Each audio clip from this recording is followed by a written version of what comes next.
Welcome digital hearing aid centre. Wish you very very happy new year 2024 की आपको बहुत बहुत शुभकामनाएं। आप स्वस्थ रहें, हेल्दी रहें। अब आज बात करते हैं हेयरिंग एड बच्चों का hearing aid, child hearing aid का क्या प्रोसेस है, किस तरह का है। चाइल्ड हेयरिंग एड में सबसे पहले डायग्नोस की बात करते हैं।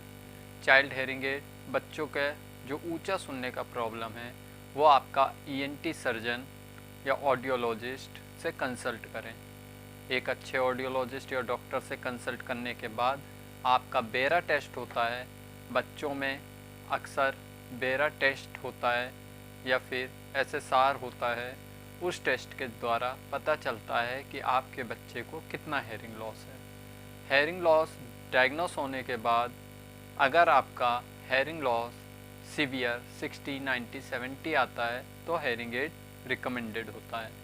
अगर ये लॉस 90 डेसिबल, मैं फिर बता देता हूँ, 90 डेसिबल में पीक नहीं आती तो डॉक्टर ज़्यादातर कॉकलियर के लिए सजेशन देते हैं। कॉकलियर कराना अनिवार्य हो जाता है। बाकी अपने ईएनटी सर्जन से या ऑडियोलॉजिस्ट से अच्छे से कंसल्ट करें, वो आपकी सिचुएशन देख के बता पाएंगे। बात करते हैं हेयरिंग एड। अगर आपको डॉक्टर ने सजेस्ट कर दिया है तो किस तरह हेयरिंग एड लें। 60-70 डेसिबल में हो सकता है कि आपका डॉक्टर सर्जरी कॉकलियर के लिए ना रिकमेंड करे। आपका डॉक्टर हेयरिंग एड ही लगवा कर आपको फ्री कर दें। तो अब बात करते हैं, अगर आपके बच्चे का 90 dB से ऊपर हेयरिंग लॉस है या फिर 90 dB पे बेरा की पीक नहीं आ रही तो फिर क्या करें। उस सिचुएशन में डॉक्टर आपको कॉकलियर की डेट दे सकता है या हेयरिंग एड लगाने के लिए कह सकता है।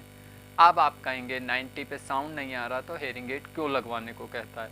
इसका ये बेनिफिट होता है कि आपके बच्चे को हेयरिंग एड की आदत पड़ जाए, जिससे कि वो अच्छे से सुन सके और हेयरिंग एड कैसे काम करता है, कैसे लगाया जाता है और किस तरह से लगा रहता है, बच्चे को उसकी आदत पड़ जाए।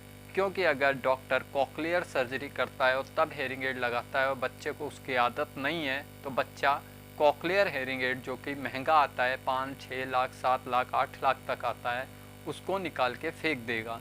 तो एक हैबिट पड़ने के लिए भी डॉक्टर चाहता है कि हेयरिंग एड लगा के रखा जाए। दूसरा, डॉक्टर इसलिए भी हेयरिंग एड लगाने को कह सकता है कि आपका हेयरिंग लॉस वहीं पे रहे। दूसरा, कान में निरंतर आवाज़ जाती रहे बच्चे की, जिससे उसका कॉकलियर और डैमेज ना हो। कॉकलियर अगर आप मशीन नहीं लगाएंगे, आवाज़ नहीं जाएगी तो कान और ज़्यादा डैमेज का डर रहता है। इसलिए बच्चे को सुनाई दे या ना दे, डॉक्टर सबसे पहले हेयरिंग एड लगाने के लिए कह देता है। हेयरिंग एड लगाना चाहे कॉकलियर हो या ना हो, उसके लिए हेयरिंग एड बहुत ज़रूरी होता है बच्चे को लगाना। अब बात करते हैं किस तरह का हेयरिंग एड लिया जाए। आप ज़्यादातर कोशिश कीजिए कि आपको डिजिटल हेयरिंग एड लिया जाए। Digital hearing aid doctor recommend करेगा और 90 डेसिबल में सुपर पावर, फिर बता देता हूँ, अल्ट्रा पावर या सुपर पावर हेयरिंग एड लीजिए, जो कि हाई पावर का हेयरिंग एड होता है। वो आपका ऑडियोलॉजिस्ट आपकी रिपोर्ट देख के उसको प्रोग्राम करता है। बच्चे के केस में बहुत ज़्यादा महंगा हेयरिंग एड 50,000, 60,000 अगर आपकी जेब इतने बजट की है तो आप ले सकते हैं।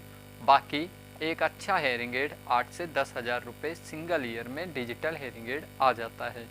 तो आप अपना बजट देख के, अपनी जेब देख के और डॉक्टर से कंसल्ट या ऑडियोलॉजिस्ट से कंसल्ट करके हेयरिंग एड ले सकते हैं। हेयरिंग एड हम लोग भी सेल करते हैं बहुत ही अच्छे रेट पे। अगर आपके ऑडियोलॉजिस्ट से ट्यूनिंग नहीं बैठ पा रही रेट के मामले में तो भी आप मुझे कांटेक्ट कर सकते हैं। बाकी अपने ईएनटी के अंदर में हेयरिंग एड लगवाना ज़्यादा बेटर रहता है। और अगर ईएनटी आपको कह देता है कि आप हेयरिंग एड कहीं से भी ले सकते हैं तो आप कांटेक्ट कर सकते हैं। Thank you so much. मेरा होलसेल का काम है और नंबर नीचे चल रहा है, लेकिन मेरे पास फिज़िकली आना बच्चे के केस में बहुत ज़रूरी है। तो आप दिल्ली से बाहर के हैं तो प्लीज़ कांटेक्ट मत करिए, या फिर बच्चे को लेके आइए या फिर खुद आइए। रिपोर्ट वगैरह सब डायग्नोस होगी। हमारा ऑडियोलॉजिस्ट जो है हमारे यहाँ, वो आपकी रिपोर्ट्स वगैरह देखेगा। Thank you so much.